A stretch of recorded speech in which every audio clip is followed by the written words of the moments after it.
Thank you అండి, thank you. So ఎవర్రా మీరంతా?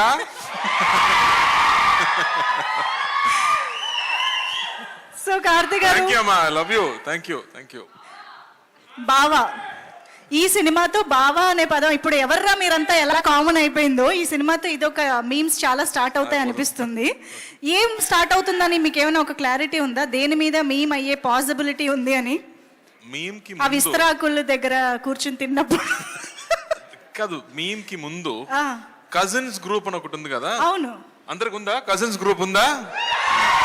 ఉంటేనే కజిన్స్ గ్రూప్ యాక్టివ్ అయిపోతుంది ఈ సినిమా చూస్తాగా. యాక్టివ్ అవుతుంది. This is the point actually. yes, అందరు ఎప్పుడు చెప్తారు, ఏంట్రా ఈ గ్రూప్ ఇంత సైలెంట్ గా ఉంటుంది, ఎవరు మాట్లాడలేదు, ఒక మీమ్స్ కూడా లేదు, ఏం ఫార్వర్డ్ కూడా లేదని చెప్తారు కదా. ఈ సినిమా చూస్తేనే యాక్టివిటీ పెరిగిపోతుంది. పర్ఫెక్ట్.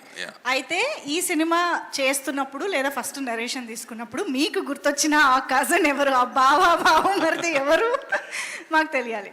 దాని ముందు ఐ థింక్ మా అమ్మ ఊరు, అదే నాకు గుర్తొచ్చింది. నా సమ్మర్ హాలిడేస్ మొత్తం పల్లెటూరులో జరిగింది. సో సమ్మర్ హాలిడేస్ స్టార్ట్ అయ్యాక ఫస్ట్ నైట్ ట్రైన్ తీసుకుంటూ అక్కడ వెళ్దాం అండ్ తిరిగి రావడం అంటే వి స్టార్ట్ క్రయింగ్. చెన్నైకి రావడం నాకు ఎప్పుడు ఇష్టం లేదు, నాకు ఎప్పుడు విలేజ్ చాలా ఇష్టం. సో మై చైల్డ్హుడ్ గుర్తు వచ్చింది అని చెప్పొచ్చు. వావ్ వావ్, చైల్డ్హుడ్ అంటే అందులో కజిన్స్, అత్తయ్య, మామయ్య అందరూ ఉంటారు కాబట్టి మాకు కూడా అలాగే గుర్తొస్తుంది సినిమా చూసాక అని అనుకుంటున్నాము. మనం ఆల్రెడీ మీమ్స్ టాపిక్ వచ్చింది కాబట్టి సో ఒక్కసారి మీకోసం మీమ్స్ కొన్ని ప్రెజెంట్ చేయడం జరుగుతుంది, చూద్దామా? Can we have the meme please?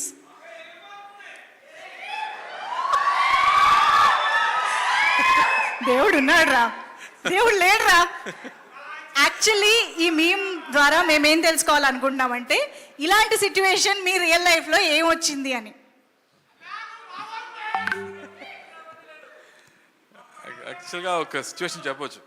నేను చెప్పాను కదా, స్కూల్ డేస్లో ఊరికి వెళ్ళాలంటే ట్రైన్లో వెళ్ళాలి.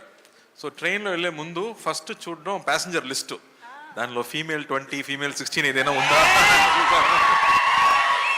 అలా చూసాక ఒక ఫీమేల్ 20 ఫీమేల్ 18 ఉంటే అబ్బా ఈ ట్రైన్ జర్నీ హ్యాపీగా ఉంటుందిరా అని దేవుడు ఉన్నారా అని చెప్పాము. లోపలికి వెళ్ళాక నా సీట్ పక్కన అమ్మాయి ఏదైనా ఉంటే చూస్తే లేదు, అదే బామ్మ కూర్చుంటుంది. సీట్ చేంజ్ చేసి ఏమన్నా దేవుడు లేడురా అని చెప్పాము అప్పుడు. వామ్మో, వెరీ మచ్ రిలేటబుల్ కదా మీ అందరికి.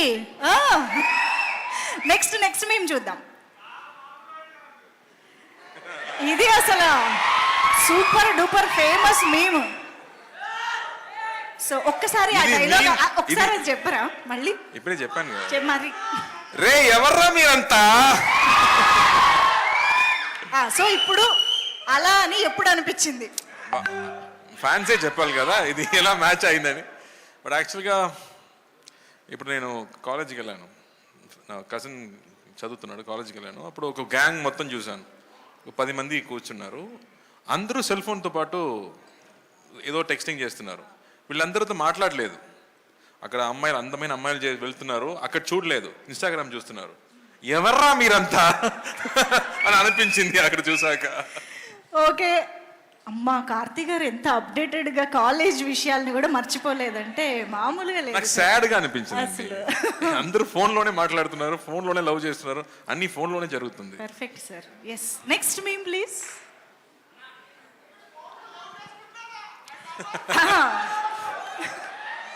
లడ్డు కావాలా నాయన? ఇంకో లడ్డు కావాలా నాయన? ఇప్పుడు లడ్డు గురించి మాట్లాడకూడదు, సెన్సిటివ్ టాపిక్, మనకు వద్దు అది. ఓకే, మోతీచూర్ లడ్డు తెప్పిస్తాం మేము మీకోసం. మోతీచూర్ లడ్డు సిచ్యువేషన్స్ కావాలి మాకు, అంతే. సిచ్యువేషన్ కావాలి, లడ్డు వద్దు, ఇప్పుడు వద్దు. సరే ఓకే, నెక్స్ట్ మీమ్.